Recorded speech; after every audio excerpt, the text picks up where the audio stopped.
जिसने श्री राम का साथ चुना उसे उनके पास जाने से कोई नहीं रोक सकता। उसके मरकट दूत के लिए मेरी लंका में कोई स्थान नहीं है।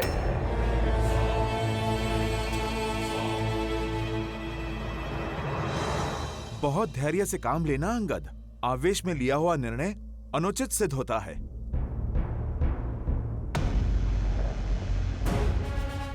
पर मेरे लिए मेरा काम आवश्यक है और मेरी बात ठीक से समझ आए, इसलिए बराबरी का स्थान भी आवश्यक है। इसलिए मैं अपना स्थान स्वयं बनाऊंगा। और प्रभु श्री राम की भक्ति में इतनी शक्ति है कि मेरा आसन तुमसे भी ऊंचा बनेगा।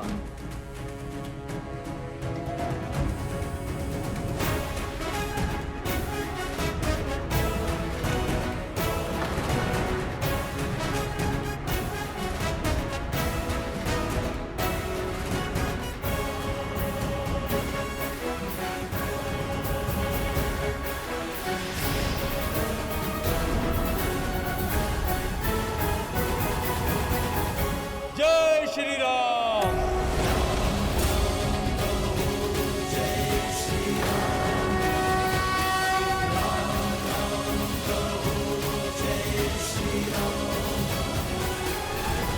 अच्छी माया दिखाई तुमने। लंका के चौराहे पर कई बार ऐसे करतब देखे हैं मैंने। क्या लगा तुम्हारे राम को मुट्ठी भर वानरों सहित सागर पर सेतु बांध लेगा तो इस संसार में उसकी जय जयकार होगी? सागर तो पंछी भी लांग लेता है, परंतु मैं वो दशानन हूं जिसे स्वर्गलोक तक जाने के लिए भी किसी सेतु की आवश्यकता नहीं होती। अपने पिता की भांति वीर जान पड़ते हो। तुम्हें संदेश देने की नहीं, मेरा उपदेश सुनने की आवश्यकता है। जिस वनवासी ने तुम्हारे पिता को छल से मारा, जाओ मार दो उस वनवासी को और बन जाओ किष्किंधा नरेश। मैं वचन देता हूं, किष्किंधा को सर्वदा अपनी छत्र छाया में रखूंगा। जाओ वीरों की भांति अपने पिता की हत्या का प्रतिशोध लो। जब नियति चाहती है कि तुम किष्किंधा नरेश बनो, तो क्यों एक वनवासी के चरणों में दास बनकर पड़े हो? क्यों अपने जीवन का सर्वनाश कर रहे हो? क्यों?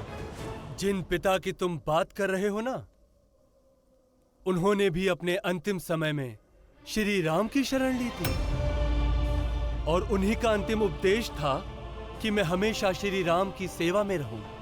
उन्हें अपने भूल का आभास होने में विलंब हुआ, पर तुम मेरे पिता के मित्र हो इसीलिए समझाता हूं, तुम विलंब ना करो, अन्यथा पछताने के लिए उतना समय भी नहीं मिलेगा जितना मेरे पिता को मिला। मौन रहो वानर। जिसका तुम गुणगान कर रहे हो, कायर है वो, कायर जो अपनी पत्नी का अपहरण करने वाले को बार बार शांति का प्रस्ताव भेजे। उस कायर का संदेश लाए हो तुम। जिस दया को कायरता का नाम दे रहे हो ना, वो श्री राम की सबसे बड़ी शक्ति है। केवल एक क्षण में तुम्हारे पूरे राक्षस कुल का शीश धड़ से विच्छेद करने का बल है उनके पास। इसीलिए संधि प्रस्ताव भेजने का साहस दिखाया। उन्हें तुम्हारे मूर्खता की चिंता नहीं, चिंता तो तुम्हारे इन भोले लंका वासियों की है, जो तुम्हारे कारण युद्ध में ऐसे पिसेंगे जैसे गेहूं के साथ घुन पिसता है। प्रभु श्री राम की सोच तुम्हारे सामने रखता हूं, ध्यान पूर्वक उनका संदेश सुनो। रावण से कहते ना अंगद। प्रभु, ये रावण का मुकुट है।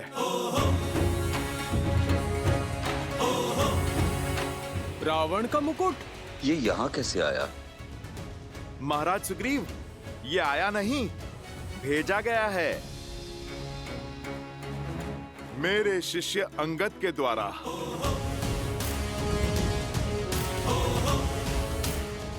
किंतु रावण का मुकुट यहाँ भेजने का क्या तात्पर्य है? महाराज सुग्रीव, तात्पर्य यह है, इसे अपने उचित स्थान पर पहुंचाना है।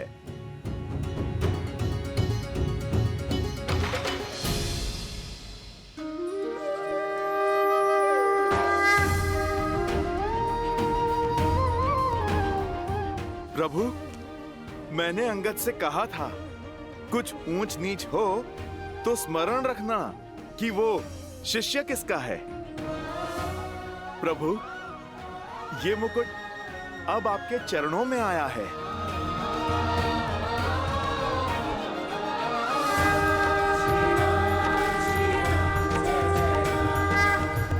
हर मुकुट अपना स्वामी स्वयं चुनता है, और आज इस मुकुट ने भी अपना चुनाव कर लिया। विभीषण ने अधर्म का साथ छोड़कर धर्म का साथ अपनाया है, और आज इस मुकुट ने भी विभीषण का चुनाव कर लिया। ये मुकुट अब आपका है लंकेश। इस मुकुट के धर्म सिद्ध अधिकारी हैं आप, किंतु धर्म छिपकर नहीं किया जाता। इसलिए ये मुकुट लंका पर विजय के पश्चात लंका नरेश विभीषण को सारी जनता के सामने पहनाया जाएगा, ताकि जनता ये स्मरण रखे कि लंका पर अब धर्म का शासन है।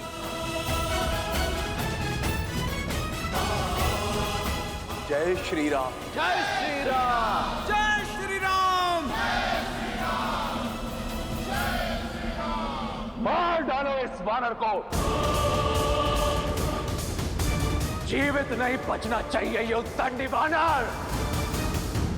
जीवित तो अब तुम में से कोई नहीं बचेगा। संधि का संदेश नहीं स्वीकारा, अब युद्ध का शंख नाद हुआ है।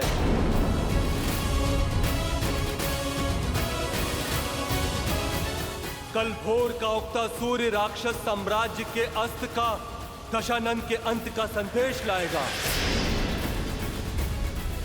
आज दशानन का मुकुट गिरा है, अब लंका का गुंबद गिरेगा। जय श्री राम।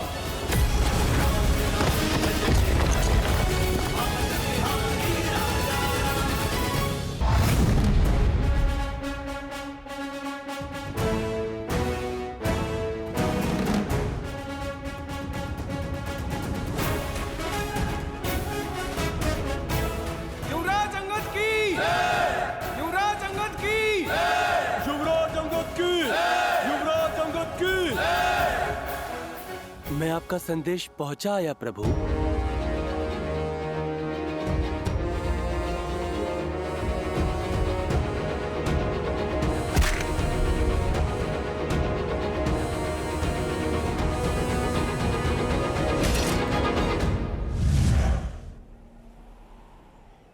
धैर्य रखने का बहुत प्रयास किया मैंने, पर जब आंच आपके सम्मान पर आई तो मैं स्वयं को रोक नहीं पाया। अगर भूल हो गई तो क्षमा करें प्रभु। तुमने कोई भूल नहीं की है अंगद। जब जड़ बुद्धि ना माने तो क्रोध करना भी आवश्यक हो जाता है। मैंने भी तो यही किया था जब सागर विनय से ना माना। तुम केवल मेरे याचक बनकर नहीं गए थे अंगद, मेरे संदेश वाहक बनकर गए थे। मेरे अस्तित्व, मेरे सोच की प्रतिनिधि बनकर गए थे। और जब प्रहार आपके आत्मसम्मान पर हो, आपकी सोच पर हो, तो स्वर भी उठाना पड़ता है और शस्त्र भी। तुमने धृष्टता नहीं, धर्म दिखाया है। धर्म का पाव आगे बढ़ाया है, न्याय को टिकने नहीं दिया। तुम प्रशंसा के पात्र हो अंगद। तुम्हारी विजय यह संकेत है कि इस धर्म युद्ध में धर्म को भी टिकने नहीं दोगे तुम, और अन्याय का अंत अवश्य होगा। जय श्री राम। जय श्री राम। जय श्री राम। जय श्री राम। जय श्री राम। अधर्म के सूर्य के अस्त होने का समय आ गया है। धर्म की विजय पताका लहराने का समय आ गया है। कल सूर्य की पहली किरण के साथ रावण के अंत का आरंभ। जय श्री राम।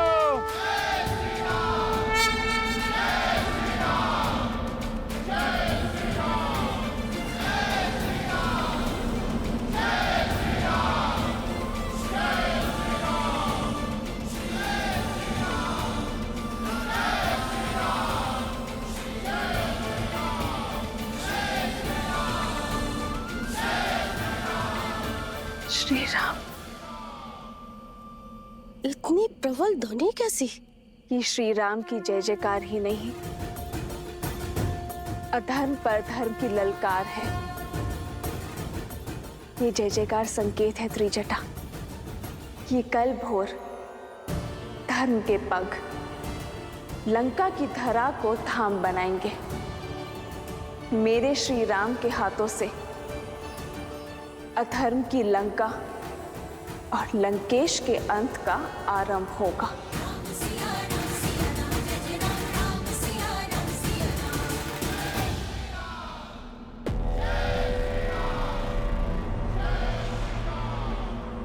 बहुत सुन ली राम नाम की ललकार, अब होगी रावण की हाहाकार।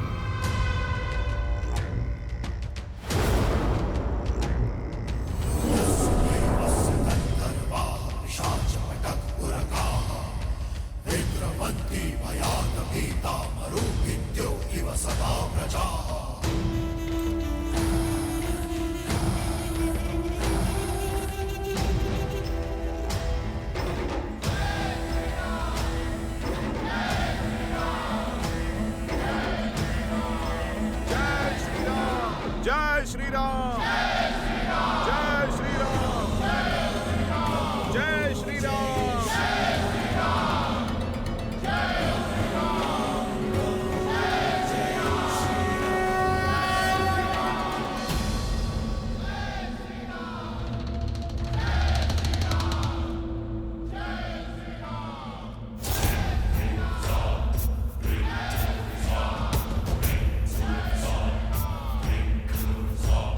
राष्ट्र प्रजा को एकत्रित करो।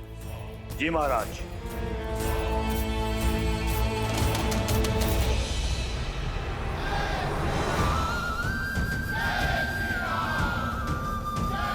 सुन रही हो त्रिजटा? ये श्री राम नाम की ललकार नहीं, लंका के अंत की ललकार है।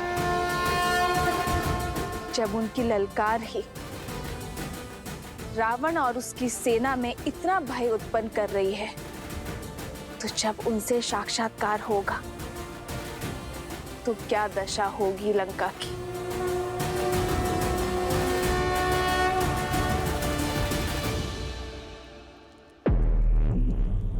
क्या कहना चाहते होंगे लंकेश? वातावरण भयानक लग रहा है।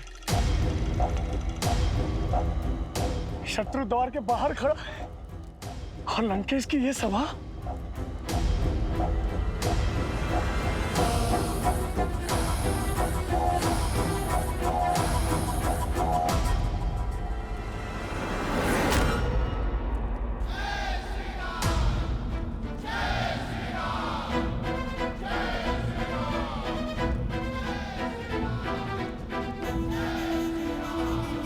सुनाई दे रहा है मुझे शत्रु का नाद, और दिखाई भी दे रहा है तुम्हारे हृदय का संकोच और आंखों में उठ रहे प्रश्न।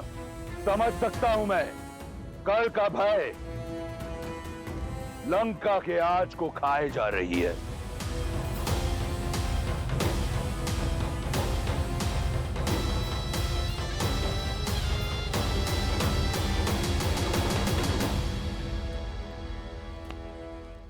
अब एक प्रश्न मेरा, क्या है लंका? एक द्वीप, एक सोने की नगरी, या हमारा घर? राक्षसों के बल का पर्याय है लंका। 10 लोकों पर एक छत्र राज करने वाली शक्ति है लंका। इस संसार रूपी वन में शेख की मान है लंका। और जो तुम सुन रहे हो ये हमारे शत्रु की जय जयकार नहीं, षड्यंत्र है देवों का। उनसे हम राक्षसों की उन्नति देखी नहीं जाती। जो हो रहा है ये पहली बार नहीं हो रहा है। इससे पहले भी लंका को छीनकर देवों के दास कुबेर को दे दिया गया, जिससे छीनकर पुनः मैंने पाया। मैं जानता हूं तुम्हारे हृदय में भय है कि क्या होगा लंका के आने वाले कल में, परंतु तनिक सोचो, क्या था लंका का बीता हुआ कल? हम राक्षस अभाव में जी रहे थे।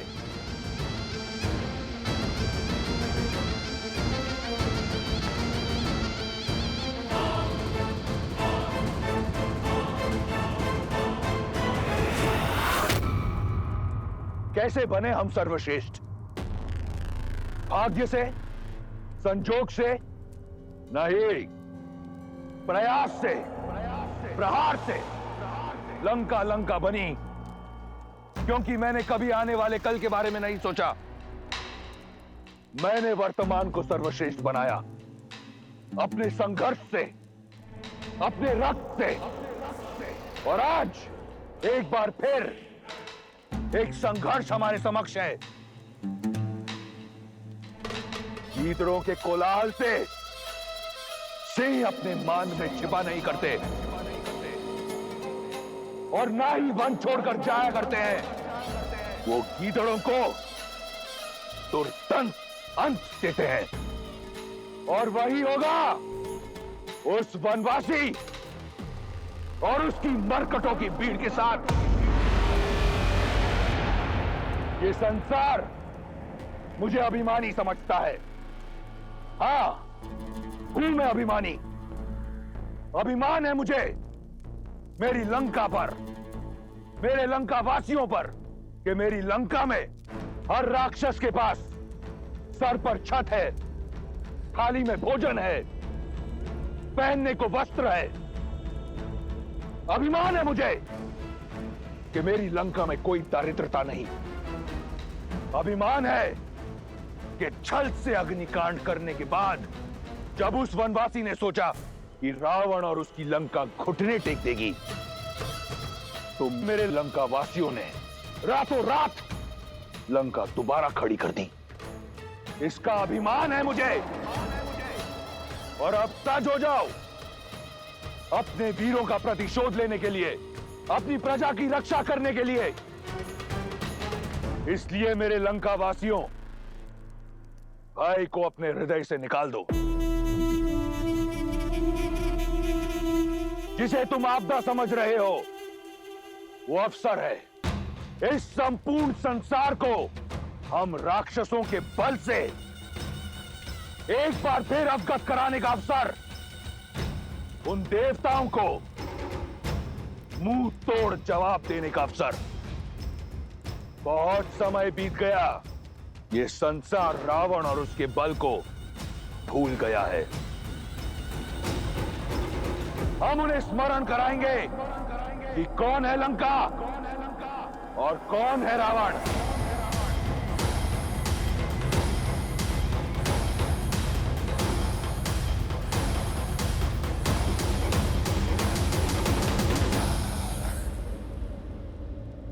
समय आ गया है कि एक बार फिर वो स्मरण करें कि रावण अमर है। ना देवता, ना असुर, ना राक्षस, ना यक्ष, ना गंधर्व, ना किन्नर, ना पशु, ना पक्षी, ना नाग, ना कीट, ना भूत, ना पिशाच, ना विताल, कोई मुझे मार नहीं सकता। अजय हूं मैं।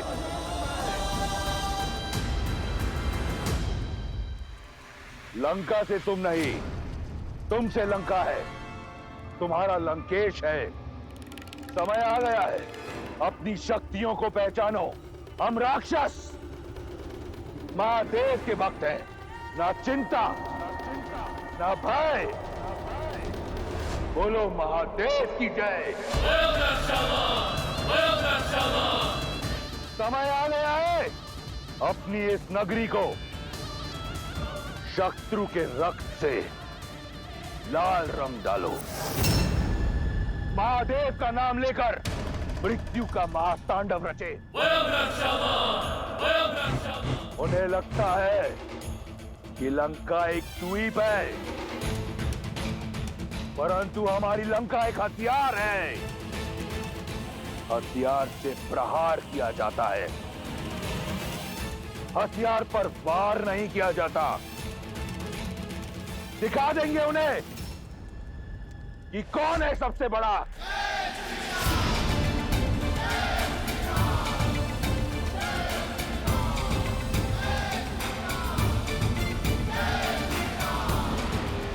अब इसका उत्तर मैं नहीं, तुम सब दोगे। राक्षसों का रोम रोम देगा।